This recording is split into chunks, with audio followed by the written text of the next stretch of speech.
கர்த்தருடைய பரிசுத்த நாமத்துக்கு மகிமையுண்டாவதாக. இந்த நாளிலும் என் தேவனும் நானே இந்த நிகழ்ச்சியின் மூலமாக உங்களை சந்திப்பதில் பெருமகிழ்ச்சி அடைகிறேன். இந்த நாளுக்கான தேவ வார்த்தை ரொம்ப அற்புதமான வார்த்தை.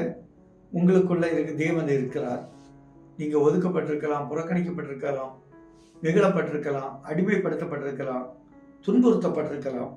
எல்லாவற்றிலிருந்து கர்த்தர் விடுவித்து உங்களை பாலும் தேனும் ஓடுகிற தேசத்துல கொண்டு சேர்ப்பார். அப்படி ஒரு மகிழ்ச்சியான வாழ்வை கர்த்தர் உங்களுக்கு தரப்போகிறார் தான் சொல்லுகிறார்.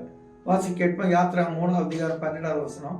அதற்கு அவர் நான் உன்னோடு இருப்பேன். எடுத்தோன்னு சொல்றேன், நான் உங்க கூட இருப்பேன். இங்க கர்த்தர் உங்க கூட இருந்தா எதுக்குங்க பயம்? எடுத்தோன்னு சொல்றேன், நான் உங்க கூட இருப்பேன். ஜனத்தை எகிப்திலிருந்து அழைத்து வந்த பின் மோசேட்டு சொல், நீ இந்த ஜனத்தை எகிப்து தேசத்திலிருந்து அழைத்து வந்த பின் நீங்கள் இந்த மலையில் தேவனுக்கு ஆராதனை செய்வீர்கள், நான் உன்னை அனுப்பினேன் என்பதுக்கு இதே அடையாளம் சொல்றாரு. அதுக்கு முன்னால ஒரு சம்பவம் இருக்கு பாருங்க. 7வது வசனத்துல கர்த்தர் எகிப்தில் இருக்க என் ஜனத்தின் உபத்திரவத்தை பார்க்கவே பார்த்து. உங்க உபத்திரவத்தை கர்த்தர் பார்க்கிறார். உங்க உபத்திரவத்தை கர்த்தர் பார்த்துட்டு நுணுக்கமாய் பார்க்கிறார். உங்க உபத்திரவம் அது மட்டும் இல்ல, ஆளோட்டிகள் நிமித்தம் அவர்களுக்கு கூக்குரல், உங்க மேல் அதிகாரிகள், உங்க மேல இருக்கிற மனுஷன், நீங்க கொத்த வேலை செய்யலாம் அல்லது டெய்லி வேஜஸ் செய்யலாம், அதுல சில மனுஷன் உங்களை பாடப்படுத்தலாம்.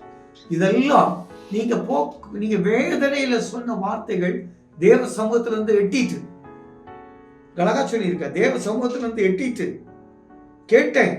அவர்கள் படுகிற வேதனையை அறிந்திருக்கேன். நீங்க படுகிற ஒவ்வொரு வேதனையும் கர்த்தர் பார்க்கிறார். உங்க மனசுல இருக்க வேதனையை பார்க்கிறார், குடும்ப பிரச்சனையை பார்க்கிறார், போராட்டத்தை பார்க்கிறார், பக்கத்துல வீட்டுல உள்ள போராட்டங்களை பார்க்கிறார், எல்லாம் பார்க்கிறார், வேதனையை பார்க்கிறார். அது மட்டும் இல்ல, இப்பொழுதும் இஸ்ரவேல் புத்திரர் 9வது வசனத்துல நீங்க போட்ட கூக்குரல், ஆண்டவரே ஏசப்பா எனக்கு ஒரு விடுதலை கிடைக்காதா அப்படி ஒரு கூக்குரல் போட்டு போய் அதை கேட்டு இருக்கிறார்.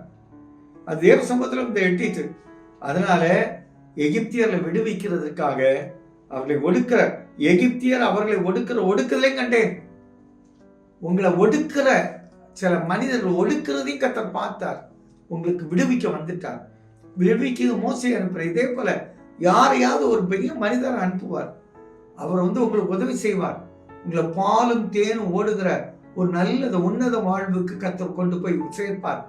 அந்த எந்த மனிதன் உங்களை ஒடுக்கினானோ அதே மனிதனுக்கு முன்பாக தலைக்கு மேல தூக்கி வைப்பார். அதே மனிதன் உங்க கீழே வந்திருப்பான். அதே மனிதன் பொன்னோடும் பொருளோடும் போகும்படி, ஐயா நீ என்னை விட்டு போனா போதுன்னு சொல்லி அவரே எல்லாம் கொடுத்து அனுப்புவான். அப்படி இருக்கும் கர்த்தர். அப்படி உங்களுக்கு ஒரு பெரிய மகிழ்ச்சியை கட்டளையிட்டு உயர்ந்த இடத்துல ஏறி இருக்க பண்ணி ஆசீர்வதிப்பார். எங்களெல்லாம் தேவைப்படுறேன். இந்த ஆசீர்வாதங்களை எங்க மேல் வந்து பலிக்க தேவன் கிருபை கொடுத்து நன்மை நல்ல பிதாவே. ஆமென்.